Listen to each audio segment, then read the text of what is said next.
BRICS के platform से ही सीधे तौर पर उन्होंने कहा है, यानी सब यूएई का हिसाब किया जाएगा इजराइल के साथ। बहुत ही एक घटिया और गंदा रोल यूएई इसमें अदा कर रहा है जब से कि ये जंग शुरू हुई है। यूएई की जो जमीन है बहुत सतही है, वो बहुत ही सतही जमीन पे खड़े हुए हैं। 90% तो वहाँ की जो जनसंख्या है वो बाहर के माइग्रेंट लेबर हैं। भारत, पाकिस्तान, नेपाल, बांग्लादेश, यहाँ के लोग यहाँ के काम करते हैं। 90% आपके पास पैसा है, तेल भी आपका कुछ सालों में खत्म होने वाला है। मनी लॉन्ड्रिंग हो, हर तरह के क्राइम हो, सब वहाँ पे होते हैं दुनिया भर के। कि डोनाल्ड ट्रंप और नेतन्याहू के संबंध भी खराब हो रहे हैं, क्योंकि अब डोनाल्ड ट्रंप कह रहे हैं कि तुम्हारी वजह से मुझे जो है इसमें मुंह की खानी पड़ी।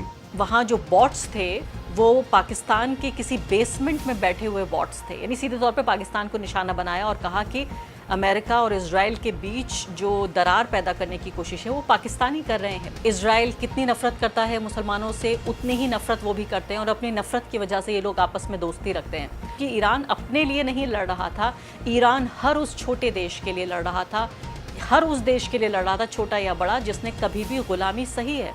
तो जो राकेश जी साहब कह रहे हैं कि हिसाब लिया जाएगा, तो उनके निशाने पे यूएई देखिए बहुत साफ साफ उनके निशाने पे है। बार अगर उन्होंने दुबई पे और शारजा अबू धाबी पे मिसाइल छोड़ने शुरू कर दिए, तो उस देश, जैसे मैंने पहले कि उनकी जो जमीन इतनी सतही है, तो इन देशों का क्या हश्र होगा, इस बात को मैं कहना नहीं चाहता, लेकिन जो राकेश साहब इशारा कर रहे हैं वो यही इशारा है। कैसे ताश के पत्तों पे खड़ा हुआ पूरा एक देश है। बहुत सारे शिया पहचान के लोगों को इस जंग के दौरान ही नौकरियों से निकाला गया है यूएई में।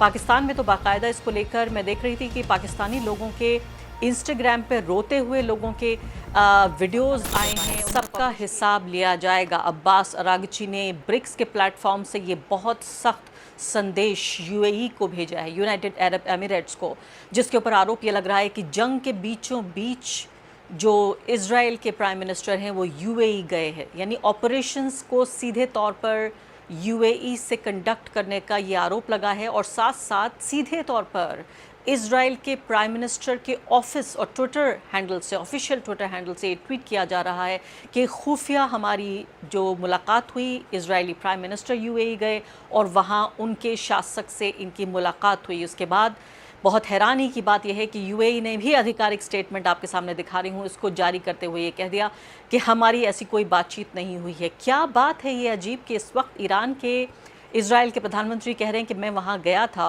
और मैं मेहमान था, और मेज़बान कहता है कि ऐसा कोई मेहमान नहीं आया।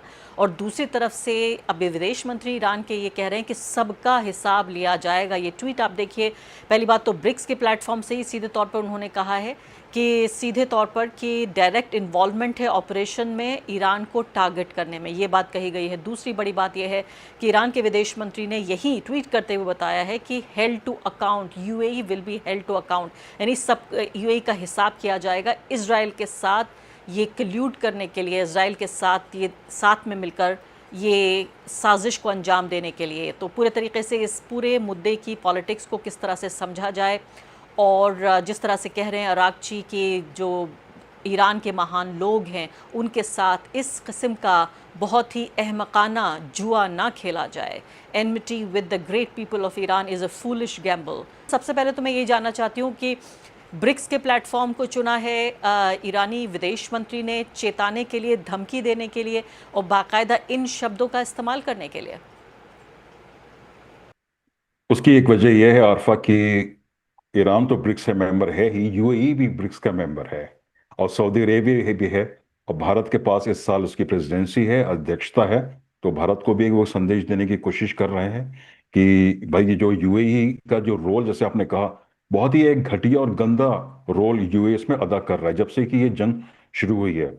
आपने जिक्र किया कि नेतन्याहू का, कि वो अभी खबर आई और उसका खंडन कर रहे हैं यूएई के लोग। एक और खबर कल मैंने देखी गार्डियन में कि यूएई एक ऐसा देश है, मुल्क है, जिसने कि ईरान पे हमला किया है इस जंग के बीच में। हालांकि ईरान ने अपने ड्रोन और मिसाइल दागे हैं बहरीन पे, कुवैत पे और सऊदी अरेबिया पे, सब देशों पे, लेकिन किसी ने भी रिटेलिएट नहीं किया। लेकिन यूएई ने अपने जहाज भेजे और मिसाइल भेजे, ईरान पे हमला किया। तो मतलब कि वो सीधे सीधे एक तरह से इसराइल और अमेरिका के साथ इस जंग में भाग ले रहा है। तो देखिए आप, हम थोड़ा से अगर हम लोग वापस तारीख में जाए तो 1967 से, जब से कि अरब इसराइल ये बड़ी जंग हुई थी, 6 देशों की एक तरफ और इसराइल एक तरफ, तब से इसराइल की कोशिश रही कि जो अरब देशों में एक एकता ना हो पाए, कोई यूनिटी ना हो पाए। उन्होंने इजिप्ट के साथ अपना समझौता कर लिया, और सीरिया के साथ, सीरिया का उन्होंने एक हिस्सा हड़प लिया, जॉर्डन के साथ कर लिया, सऊदी अरेबिया के साथ उनके संबंध हैं वहां, लेकिन बैकडोर से वो अमेरिका करता रहा है। 2020 में एक बड़ी घटना यह हुई कि डोनाल्ड ट्रंप जो जब राष्ट्रपति थे, और आज तक मैं बेहिचक कहूंगा कि अमेरिका के सारे राष्ट्रपति इसराइल के हक में रहे हैं, लेकिन इतना कोई, इतनी इतने खुलेआम किसी ने इसराइल को सपोर्ट नहीं किया जिस तरह डोनाल्ड ट्रंप करते हैं। तो उन्होंने अब्राहम अकॉर्ड करके उन्होंने अकॉर्ड कराया, एक संधि कराई, जिसमें यूएई और इसराइल के बीच में संबंध स्थापित किए, और दो तीन देश में कुवैत, बहरीन वगैरह भी उसमें जुड़ गए। उसी वक्त से एक यूएई की और सऊदी अरेबिया के बीच में एक तरह से एक एक टकराव शुरू हो गया। और वो टकराव येमेन में हमने देखने को मिला, सूडान में था, उसकी बहुत सारी कड़ियां हैं। लेकिन जब ये ईरान की, क्या ईरान की दूसरी एक बात ये और हुई अरफात की, 2023 में चीन ने ईरान और सऊदी अरेबिया के बीच में एक संधि करा दी, दोनों आपस में डिप्लोमेटिक संबंध कायम करा दिए। ईरान की एम्बेसी खुल गई सऊदी अरेबिया में, सऊदी अरेबिया की एम्बेसी खुल गई ईरान में। तो वॉशिंगटन में लोगों के कान खड़े हो गए, हालांकि उस वक्त जो बाइडेन उस वक्त प्रेसिडेंट थे, लेकिन वहां पर उनके कान खड़े हो गए। जो कि क्योंकि अमेरिका की जो एक कोशिश रही है हमेशा से कि दो बड़ी ताकतें पश्चिम एशिया की, सऊदी अरेबिया और ईरान, ये आपस में लड़ते रहे, और उनका वो जो शिया सुन्नी का जो उनका नैरेटिव है वो भी चलता रहे। अगर इन देशों में संबंध कायम हो गए, वो भी चीन की पहल से, तो इसमें अमेरिका बहुत बड़ा लूजर हो जाएगा। तो उन्होंने कहा कि चलो अब इसमें यहाँ पे हम हस्तक्षेप करना शुरू करते हैं, और उसमें यूएई का बड़ा एक किरदार रहा है। उन्होंने यूएई को खड़ा किया सऊदी अरेबिया के खिलाफ, और ऑल्सो ईरान के खिलाफ भी, और ये इसमें बहुत ही गंदा रोल यूएई भी निभा रहा है। लेकिन जैसे कि रागिश साहब ने कहा कि हमला हो सकता है, देखिए यूएई की जो जमीन है बहुत सतही है, वो बहुत ही सतही जमीन पे खड़े हुए हैं। 90% तो वहाँ की जो जनसंख्या है वो बाहर के माइग्रेंट लेबर है, भारत, पाकिस्तान, नेपाल, बांग्लादेश, यहाँ के लोग यहाँ के काम करते हैं, 90%। और जो वहाँ का टेक्निकल जो प्रोफेशनल क्लास है वो सारा यूरोप से, अमेरिका से आता है। आपके पास कुछ है नहीं, आपके पास पैसा है, तेल भी आपका कुछ सालों में खत्म होने वाला है। हर तरह का काला धंधा यूएई में होता है, ये बस को जाहिर सब जानते हैं, दुबई हो, शारजा हो, अबू धाबी हो, मनी लॉन्ड्रिंग हो, हर तरह के क्राइम हो, सब वहां पे होते हैं दुनिया भर के। और लेकिन क्योंकि वो सरवाइव करते हैं, क्योंकि उनको अमेरिका का संरक्षण प्राप्त है। डेमोक्रेसी कुछ है नहीं किसी भी इन मुल्कों में, चाहे वो यूएई हो, कुवैत हो, बहरीन हो, सऊदी अरेबिया हो, डेमोक्रेसी में छोड़िए, म्यूनिसिपल इलेक्शन तक इन देशों में नहीं होता है। लेकिन इसलिए वो सरवाइव करते हैं क्योंकि अमेरिका ने उनके ऊपर अपना हाथ रखा हुआ है कि आप चलाइए, तानाशाही चलाइए, राजशाही चलाइए, हम आपको संरक्षण देंगे, और आप हमारे बिहार पे इस पूरे खित्ते में गंद मचाते रहिए। तो यही बेसिकली यहाँ की राजनीति है। और उसके अलावा जब डेमोक्रेसी लानी होती है तो ईरान पर हमला कर देते हैं। यानी यहाँ जो पूरे तरीके से टोटली जो ऑटोक्रेटिक और अथॉरिटेरियन रिजीम्स हैं उनसे कोई समस्या नहीं है जब तक कि अमेरिका का हित सध रहा है, और ईरान की में लोकतंत्र लाने के लिए वहाँ पे बम बरसा दिए जाते हैं। मैं आपसे ये पूछना चाहती हूँ कि आपने ये तो बहुत सही बात बताई कि यूएई, और बाकायदा इस बात को तो पोशीदा भी नहीं रखा जा सकता कि यूएई की ज़मीन से हमला हुआ ईरान के ऊपर। ये खबर छपी है, ये बात ईरान को भी पता है, और ये बात यूएई को भी पता है, पूरी दुनिया को पता है। तो अब जबकि इस सीक्रेट मुलाकात और सीक्रेट विजिट की ये चर्चा और बाकायदा ऑफिशियल ट्विटर हैंडल से जब भी भेजा गया है, मेरे सवाल के दो हिस्से हैं। पहली बात तो ये है कि इजरायली प्राइम मिनिस्टर का ये क्या साजिश है, ये कौन सा जुआ वो खेल रहे हैं जिसमें बाकायदा इस मीटिंग के बाद अब इसको ट्वीट किया जा रहा है ऑफिशियल ट्विटर हैंडल से, नंबर वन। सवाल का दूसरा हिस्सा ये है कि यूएई जो मना कर रहा है, इनकार कर रहा है कि हमारे यहाँ तो ऐसा कोई मेहमान आया ही नहीं, इन दोनों की क्या पॉलिटिक्स है? अब देखिए, ये केवल अब नेतन्याहू ने ऐसा स्टेटमेंट देके यूएई को तो बहुत ही मुश्किल में डाल दिया। दूसरी बात यह है कि कुछ पिछले मैंने 3-4 दिनों में देखा है, बहुत तरह के आर्टिकल्स छपे हैं, न्यूयॉर्क टाइम्स, सीएनएन और हारेड्स करके अखबार, जो कि इसराइल का एक माना जाना अखबार है, और मेरे ख्याल से थोड़ा बैलेंस अखबार है वहां पे, कि डोनाल्ड ट्रंप और नेतन्याहू के संबंध भी खराब हो रहे हैं। सबको पता है इस तरह की खबरें आती नहीं है, खबरें प्लांट कराई जाती है कि क्यों उनके संबंध खराब हो रहे हैं, वो आपस में बात नहीं कर रहे हैं। क्योंकि अब डोनाल्ड ट्रंप कह रहे हैं कि तुम्हारी वजह से मुझे जो है इसमें मुंह की खानी पड़ी। उसके बाद नेतन्याहू टीवी पे गए, सीबीएस पे गए, उन्होंने बहुत बड़ा इंटरव्यू दे दिया। उसमें इंटरव्यू में उन्होंने कहा कि मैं रोज डोनाल्ड ट्रंप से बात करता हूँ, हमारे संबंध में कोई भी खराबी नहीं है। ये कोई नेता टीवी पे जाके क्यों ये कहता है? वो तभी कहता है कि जो पता है कि संबंध खराब हो रहे हैं। देखिए, इनकी जो कोशिश थी कि हम 2 हफ्ते में, 24 घंटे में ईरान को दबा लेंगे, वहां की सत्ता को तहस नहस कर देंगे, ईरान घुटने टेक देगा, वो पूरी तरह से नाकामयाब हो गया है। ईरान डटा हुआ है, न केवल डटा हुआ है, मुंह की खानी आपको पड़ी है। आपके 6 देशों में 13 मिलिट्री बेस पूरी तरह से तहस नहस हो चुके हैं। मैं अभी पिछले 10 दिन पहले मैंने देखी अल जजीरा की रिपोर्ट। अल जजीरा के रिपोर्टर कुवैत में, सॉरी, कतार में खड़े हुए थे, और उनका बहुत बड़ा मिलिट्री बेस है वहां पे, अल उदैद करके, और पीछे तस्वीरें दिख रही थी, पूरी तरह से बर्बाद हो चुका है अमेरिका का मिलिट्री बेस। उसके बाद मैंने फिर से उसको देखने की कोशिश की तो वो वीडियो यूट्यूब से गायब हो चुका था। तो ये देखिए कि आपके जो, आपने अमेरिका का साथ क्यों दिया, आप अमेरिका के पिछलग्गू क्लाइंट स्टेट क्यों बने रहे? इसलिए बने रहे कि अमेरिका आपको संरक्षण देता है, और आप अपनी मनमर्जी से आप बिना डेमोक्रेसी के अपनी तानाशाही चलाते हैं। लेकिन अमेरिका जो अपने मिलिट्री बेस को प्रोटेक्ट नहीं कर पा रहा है, तो आपको वो क्या सुरक्षा देगा?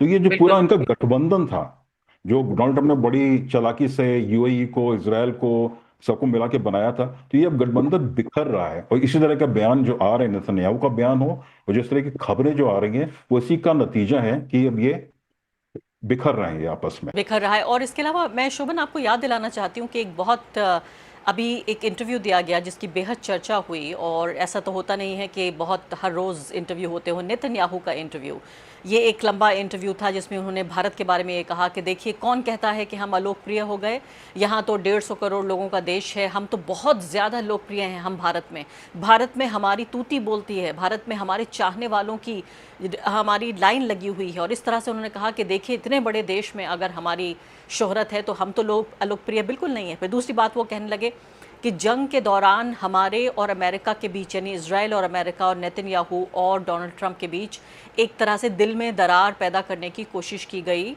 और वहाँ जो बॉट्स थे वो पाकिस्तान के किसी बेसमेंट में बैठे हुए बॉट्स थे, यानी सीधे तौर पे पाकिस्तान को निशाना बनाया और कहा कि अमेरिका और इजराइल के बीच जो दरार पैदा करने की कोशिश है वो पाकिस्तानी कर रहे हैं। पाकिस्तान के किसी बेसमेंट में बैठे हुए लोग जो ये कहते हैं कि मैं तो बड़ा सपोर्ट करता था इजराइल को, लेकिन चूंकि ये जंग कर रहे हैं, चूंकि ये इनोसेंट लोगों को, निर्दोष लोगों को परेशान कर रहे हैं, इसलिए अब मैं उनके साथ नहीं हूँ। तो वो ये कह रहे थे कि एक तरह से एक पॉपुलर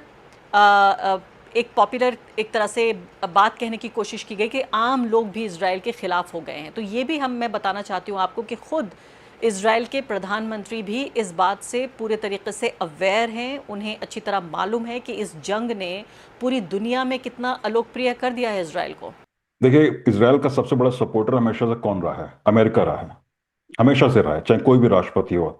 लेकिन अभी भी कम से कम तीन, मैंने अभी पिछले हफ्ते में, 10 दिन में 3 सर्वे देखे हैं कि इसराइल का जो सपोर्ट था अमेरिका में बहुत तेजी से गिर रहा है। और खास करके जब से ये जंग शुरू हुई है ईरान की, सपोर्ट और गिरा है। और खासकर जो यहाँ की जो यंग जनरेशन है, जो युवा लोग हैं अमेरिका के, वो इसराइल के सपोर्ट में नहीं है। केवल जो पुरानी जनरेशन है, जो लोग 60 70 80 की उम्र में है, वो सपोर्ट कर रहे हैं, लेकिन जो यंग जनरेशन हो वो सपोर्ट नहीं कर रहे हैं। तो आपके साथ कोई नहीं खड़ा है, तो इसलिए भारत का नाम उनको लेना ही पड़ेगा। कौन है आपके साथ? कोई है ही नहीं आपके साथ, दुनिया में है ही नहीं।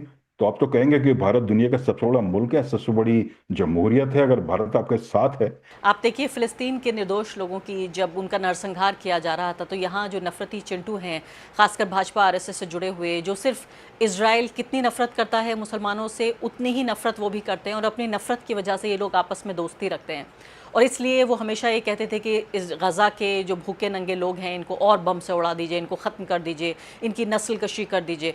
लेकिन ईरान के मामले में आप हैरान होंगे, हमारे भारत में भी यहाँ बड़े बड़े जो फॉर्मर मिलिट्री जनरल्स हैं, जो सिक्योरिटी एक्सपर्ट्स हैं, उनमें से ज़्यादातर लोग ईरान को सपोर्ट कर रहे थे। तो मुझे लगता है कि ये शायद साम्राज्यवाद और इंपीरियलिज्म के जो खिलाफ कहीं ना कहीं भारत में अभी भी वो प्रवृत्ति बाकी है कि जब एक अंडरडॉग, एक छोटा देश बड़े देश अमेरिका को लोहे के चने चबवा रहा था, तो भारत के अंदर भी वो इंपीरियलिज्म के खिलाफ, साम्राज्यवाद के खिलाफ जो हमारी भावना है, जो हमारी रगों में है, हमने आज़ादी की इतनी लंबी लड़ाई लड़ी है, अपने आप को आज़ाद किया है, मुझे लगता है वो पनप रही थी। तो ये गेम यहाँ चेंज हो चुका है। और मैं बिल्कुल सहमत नहीं हूँ इस बात से नेतन्याहू की कि भारत में वो बहुत पॉपुलर है। छोटे वक्त के लिए मुस्लिम नफरत की वजह से हो सकता है पॉपुलर रहे हो, लेकिन ईरान जंग ने ये भी बदल दिया है, क्योंकि ईरान अपने लिए नहीं लड़ रहा था, ईरान हर उस छोटे देश के लिए लड़ रहा था, हर उस देश के लिए लड़ रहा था, छोटा या बड़ा, जिसने कभी भी गुलामी सही है, अब पहली बात तो आगे क्या होगा, और दूसरी बात यह है कि ये जो कह रहे हैं विदेश मंत्री अब्बास अरागची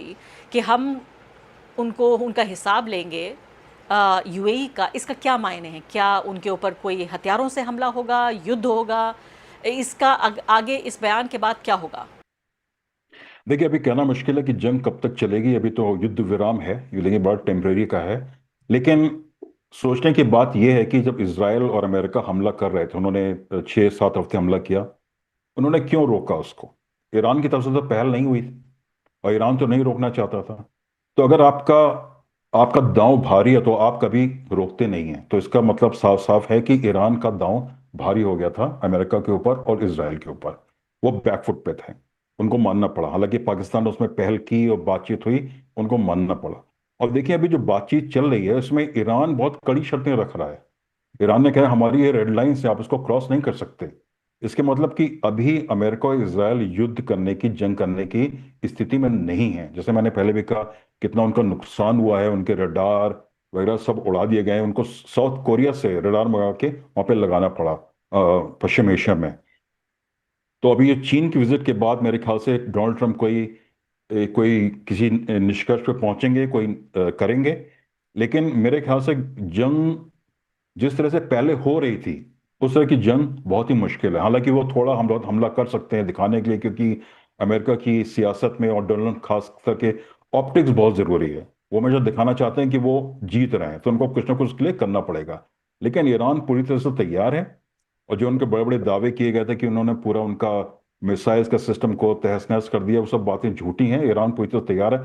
अगर हमला हुआ तो इस बार जो ईरान का पलटवार होगा वो और जबरदस्त होगा।